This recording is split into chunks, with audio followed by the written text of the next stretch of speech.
सनातन मित्रों, आज सुख का विषय है। सभी भक्तों के, सभी धर्म प्रेमियों के प्रेरणा से टुडे भारत 24 ने एक नए सीरीज का प्रारंभ किया है, पंडित जी की पाठशाला। और पंडित जी की पाठशाला में जब पाठशाला है तो स्वाभाविक है ज्ञान का अर्जन होगा, ज्ञान का ही लेन देन होगा।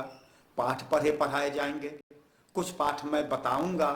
हो सकता है आपके माध्यम से जो आपके द्वारा प्रतिक्रिया व्यक्त की जाती हो सकता है उससे कुछ पाठ मुझे भी पढ़ने का मौका मिल जाए।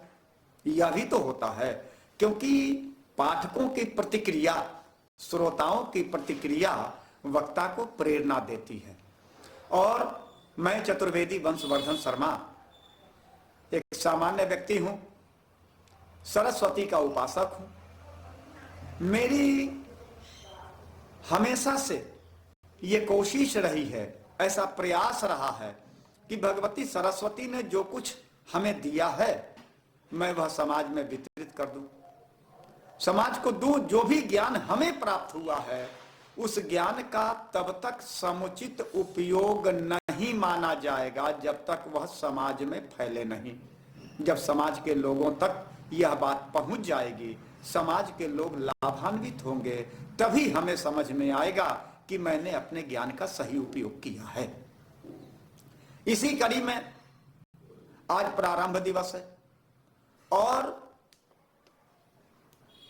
जब पाठशाला की बात होती है तो सरस्वती को याद किए बिना पाठशाला की चर्चा नहीं की जा सकती है, क्योंकि सरस्वती ही तो पाठ की जननी है, सरस्वती ही तो ज्ञानदायिनी है, सरस्वती ही तो विद्यादायिनी है और सरस्वती ही बुद्धिदायिनी है। सरस्वती वेद जननी कही जाती है। सरस्वती के द्वारा ही वेदों की उत्पत्ति हुई है, ऐसा माना गया है और यही मान्यता भी है।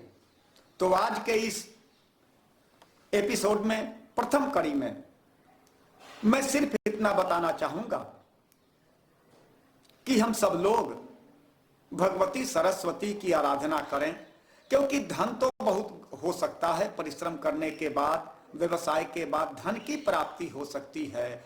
और जब धन की प्राप्ति होती है, यदि धन से सुख मिलना है तो सुख की प्राप्ति होती है, परंतु धन का उपभोग किस तरह करना है, सुख कैसे प्राप्त करना है, किस तरह के अनुभव को सुख की संज्ञा दी जा सकती है, ये सारी बातें अगर सही ढंग से देखी जाए तो सरस्वती के कृपा के बगैर संभव नहीं है।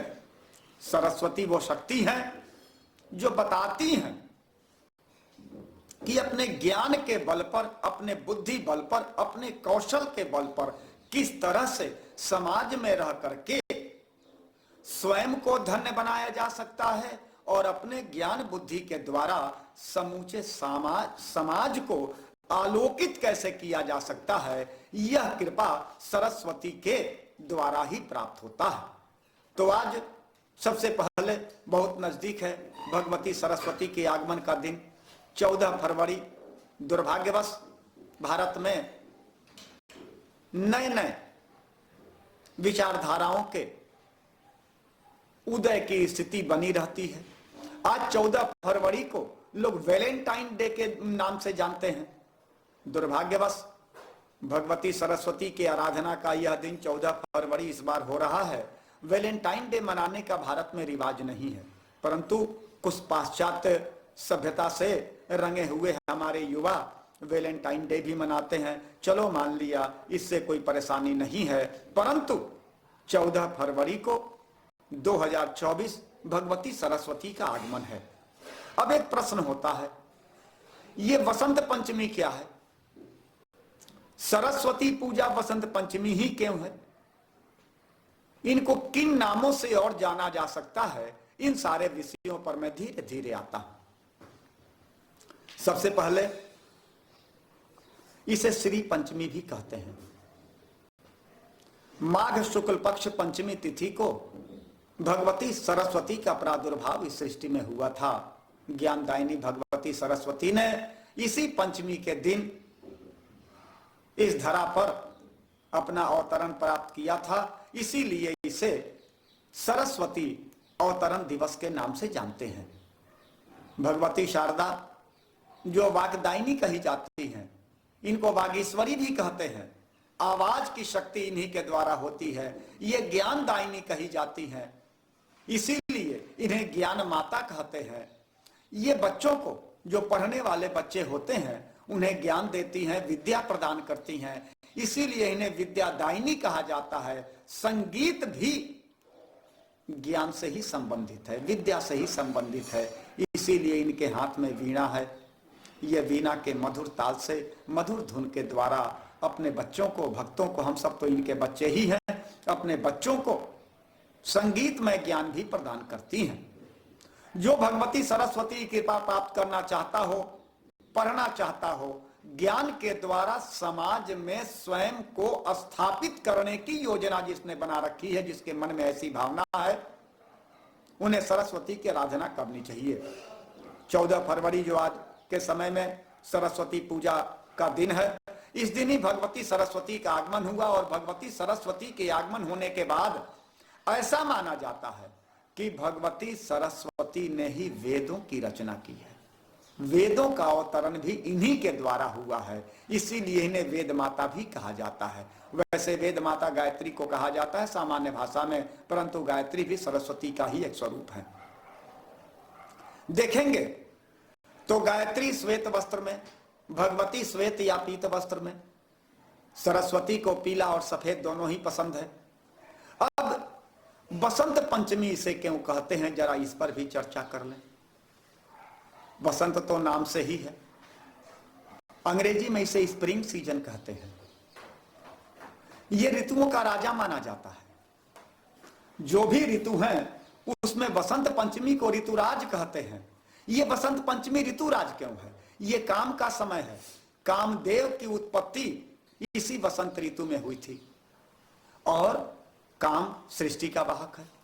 यदि काम न हो तो सृष्टि का संचालन रुक जाए, इसलिए काम की आवश्यकता भी है। लेकिन काम की आवश्यकता काम भर ही होनी चाहिए। काम की आवश्यकता पूरे जीवन पर प्रभावी न हो जाए, इसके लिए सरस्वती का आराधना अत्यंत आवश्यक है। क्योंकि सरस्वती वह ज्ञान देती हैं कि आपको किस समय किस तरह के कार्य संपन्न करने हैं और किस तरह के कार्य का निष्पादन नहीं करना है। ये भगवती सरस्वती की कृपा से ही प्राप्त होता है। काम की उत्पत्ति भी बसंत पंचमी में होती है।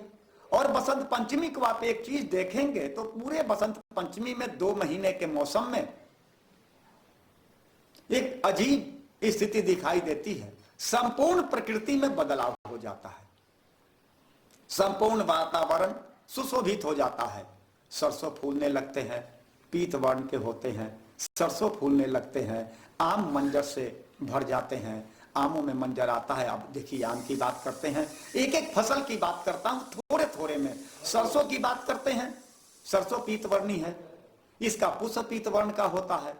सरसों क्या है? तैलीय पदार्थ है, इसको तिलहन के नाम से जानते हैं।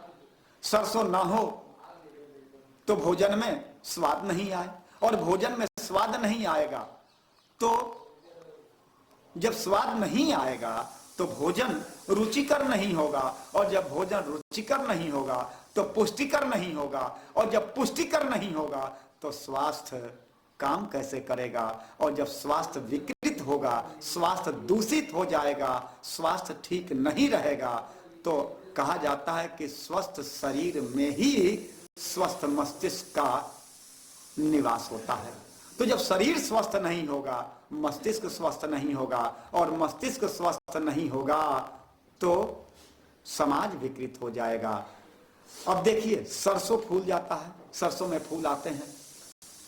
आम जिसे फलों का राजा कहा जाता है, आम इसी मौसम में फूल की स्थिति में आता है। मंजर उसके फूल को ही कहते हैं, फूल के समूह को मंजर कहते हैं। आम में मंजर आ जाता है, सभी पौधे खुश हो जाते हैं। कहा जाता है कि बसंत पंचमी के मौसम में, इस ऋतु में किसी भी पौधों के कटिंग लगाए जा सकते हैं। उनके डालियों को, जो डाली से ही पौधे पैदा होते हैं, उनको यदि इस मौसम में लगाया जाए तो अति शीघ्र उसमें जड़ का आगमन हो जाता है, वे जीवित हो उठते हैं। और वसंत की बात की जाए, वसंत के विषय में एक बात और भी कहा जाता है, वसंत पंचमी को प्रथम होली की संज्ञा भी दी जाती है। प्रथम होली की संज्ञा वसंत को दी जाती है। कारण क्या है? होली खुशी का त्योहार है, और खुशी का त्योहार कैसे है?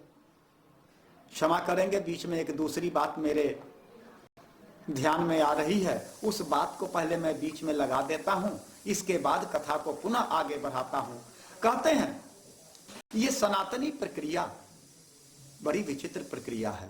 संपूर्ण सनातन नियम अगर इसे ध्यान से देखा जाए तो यह संपूर्ण जीवन विज्ञान है, सनातन धर्म नहीं है। सनातन को विज्ञान कहा जाए, सनातन विज्ञान, तो अतिशयोक्ति नहीं होगी,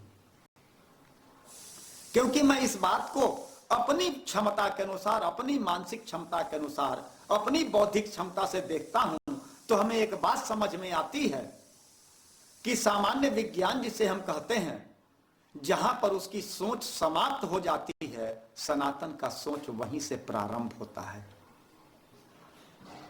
कुछ उदाहरण दूंगा। वर्ष की बात करें, चैत्र शुक्ल प्रतिपदा से वर्ष का प्रारंभ होता है, और चैत्र कृष्ण अमावस्या को वर्ष का समापन हो जाता है। मतलब ये 12 महीने का वर्ष बताता क्या है? जरा गौर करेंगे, समझ में आ जाएगा। बच्चे जन्म लेते हैं तो 12 दिन की प्रक्रिया होती है, उनका बढ़ी किया जाता है। ये संपूर्ण वर्ष। और बढ़ी क्या होता है?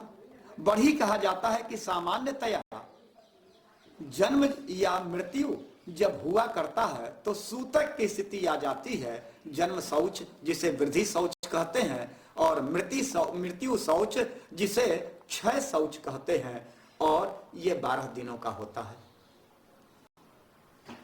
अब एक बात है, पूरे एक वर्ष में जन्म से मृत्यु तक के पूरे प्रक्रिया को दर्शा दिया गया है। यदि इस पर आप गौर करेंगे तो जैसे ही चैत्र शुक्ल प्रतिपदा को वर्ष का प्रारंभ होता है, तो आप ध्यान देंगे वर्ष का प्रथम त्योहार जन्म दिवस के नाम से मनाया जाता है। उसे वसंत नवरात्र कहते हैं। सरस्वती की आराधना की जाती है, शक्ति की आराधना की जाती है, क्योंकि सारी शक्तियां, सारी देवियां स्वतः एक ही हैं।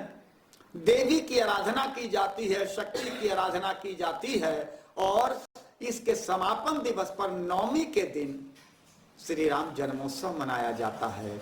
राम जन्मोत्सव के लिए ही यह 9 दिन की प्रक्रिया चलती है। तो देखें सनातन की सुंदरता, कितना सुंदर है सनातन। वर्ष का प्रारंभ हुआ मतलब नवजीवन आया, और सबसे पहला उत्सव हम जन्मोत्सव मनाते हैं। बीच में कई सारे उत्सव मनाते हैं। चलें समापन दिवस में आते हैं। चैत्र कृष्ण अमावस्या को वर्ष का समापन हो जाता है। इस समय कौन सा पर्व मनाते हैं? जीवन की अंतिम प्रक्रिया जो होती है, मृत्यु। और सनातन में मृत्यु के बाद दाह संस्कार की प्रक्रिया है। तो देखेंगे होलिका दाह। ये होलिका दाह क्या है? होलिका नाम की वह राक्षसी, प्रहलाद की फुआ, हिरण्यकश्यप की बहन, हिरण्यकश्यप की तरह अत्याचारी, उसका दाह हो जाता है। गोद में लेकर के प्रहलाद को वो अग्नि में बैठती है कि मुझे तो वरदान है, मैं नहीं जलूंगी, परंतु प्रहलाद जल जाएगा। प्रहलाद ही बच जाता है और अत्याचारी का विनाश हो जाता है। तो कहने का तात्पर्य यह है, जन्म से मृत्यु तक की प्रक्रिया। और जब अत्याचारी की मृत्यु होती है तो समाज में हर्ष का आगमन हो जाता है। यही तो होली का त्योहार है।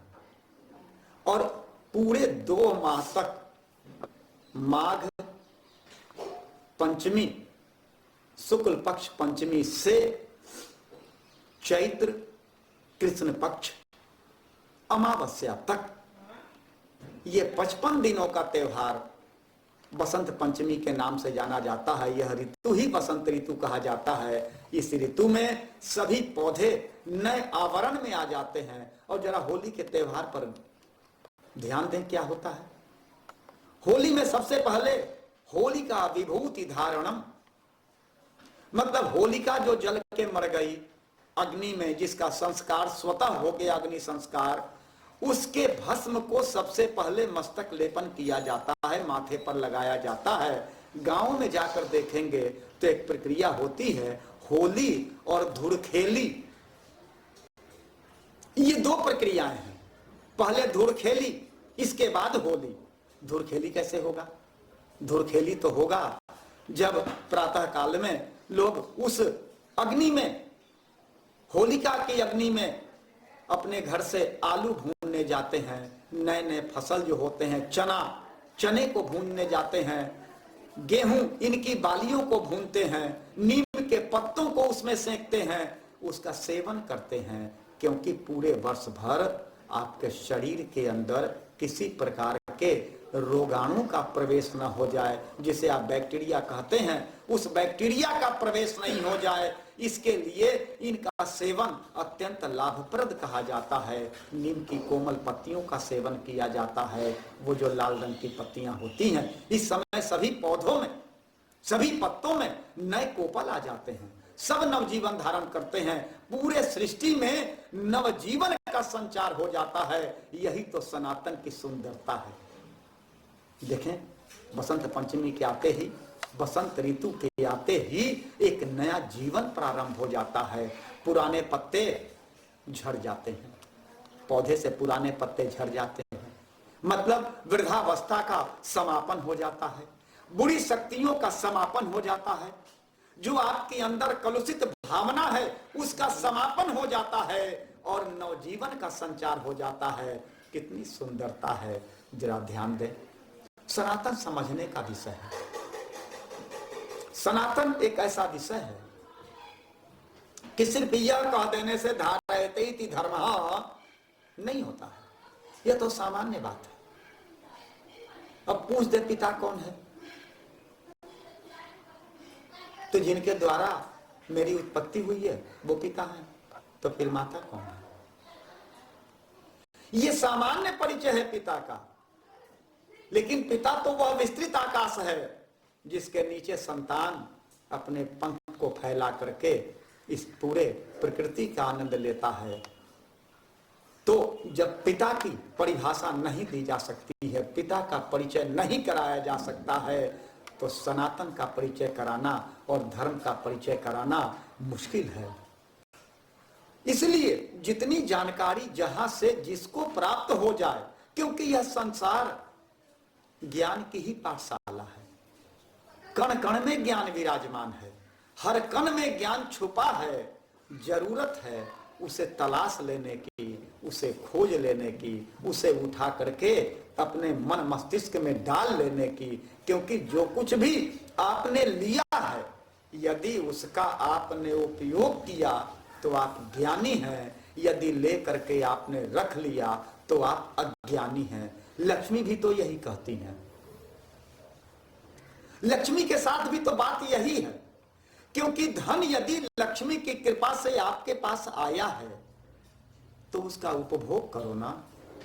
धन की भी 3 गति होती है, दान, धर्म, दान, भोग और नाश।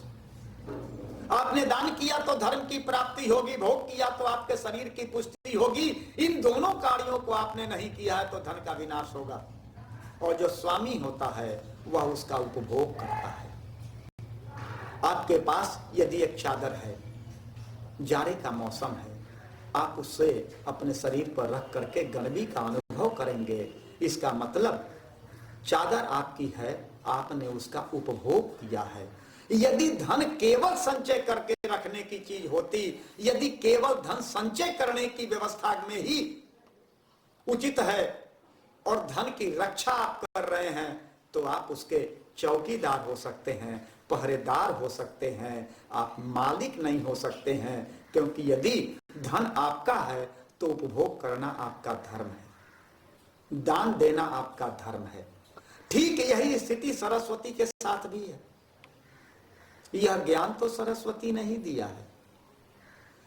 सरस्वती ने आप पर कृपा की है, हम पर कृपा की है, जिन पर भी कृपा की है, वो कृपा तो सब पर करती है। ये अलग बात है कि उस कृपा का अनुभव कितने लोग कर पाते हैं। सरस्वती ने कृपा की, ज्ञान का संचार हुआ, बुद्धि का विकास हुआ।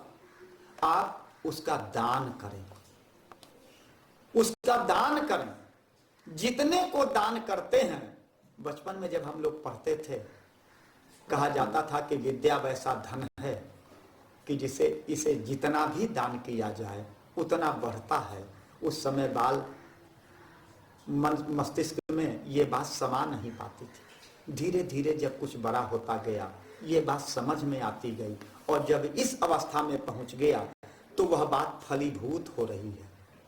क्योंकि जब आपके पास ज्ञान हो गया, बुद्धि का विकास हो गया, बुद्धि का संचार हो गया है, आपने अनुभव प्राप्त किया है अपने जीवन काल में, तो इस अनुभव के द्वारा, इस ज्ञान के द्वारा आप दूसरों को लाभ पहुंचाएं, इसका दान करें। दान करेंगे तो वह बढ़ता रहेगा।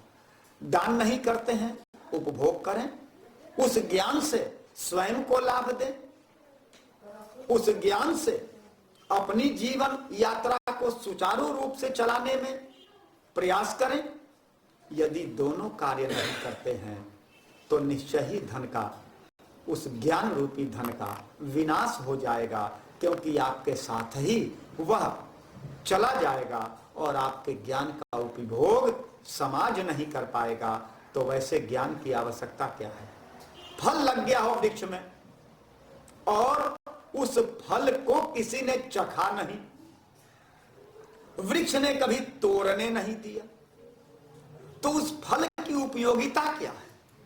फल की उपयोगिता तभी सिद्ध हो सकती है जब उस फल से किसी की आत्मतुष्टि हो जाए, किसी की संतुष्टि हो जाए, उसका रसास्वादन यदि किसी ने किया है तो फल की उपयोगिता और समरसता ये सिद्ध होती है। यदि फल का उपभोग ही नहीं किया गया तो फल की उपयोगिता क्या है, फल की आवश्यकता क्या है? ठीक वैसे ही सरस्वती की कृपा से ये बसंत पंचमी का दिन मैंने इस पंडित जी की पाठशाला में सबसे पहले सरस्वती की आराधना की है आप लोगों के माध्यम से, और मैं आपसे भी निवेदन करूंगा कि आप भी सरस्वती की आराधना करके उनसे निवेदन करें कि हे भगवती पराम्बा, वाग्दायिनी, विद्यादायिनी, बुद्धिदायिनी, आप हमें भी ज्ञान दें। क्योंकि मैं तो निवेदन करूंगा कि संपूर्ण समाज को ज्ञान दें, संपूर्ण समाज के मनो मस्तिष्क में बौद्धिक क्षमता का विकास करें। जैसे ही आप बौद्धिक क्षमता का विकास करेंगे तो समाज से कलुषित भावना स्वतः मिट जाएगी। क्योंकि एक बात देखने में आता है, समाज में यह कलुषित भावना आई कहां से, क्यों आई, कैसे आई? जैसे ही मैकाले शिक्षा पद्धति का प्रादुर्भाव हुआ ब्रिटिश पीरियड में, इस मैकाले शिक्षा पद्धति ने ज्ञान तो देना शुरू कर दिया, विद्या देना शुरू किया, लेकिन विद्या देकर के करना क्या शुरू किया? विद्या देकर के एक तो आपके पीठ पर पुस्तकों के इतने बोझ लाद दिए कि आप उस बोझ से दब गए। आपको ज्ञान तो दिया लेकिन समाजोपयोगी ज्ञान नहीं दिया। जिस ज्ञान का समाज में उपभोग कर सकें वह ज्ञान नहीं दिया। दिया क्या? केवल पेट भरने का ज्ञान दिया। तुलसीदास ने ये हनुमान चालीसा जो उसमें लिखी है, हनुमान जी के लिए एक शब्द का प्रयोग किया है, विद्वान नहीं कहा है, विद्यावान कहा है।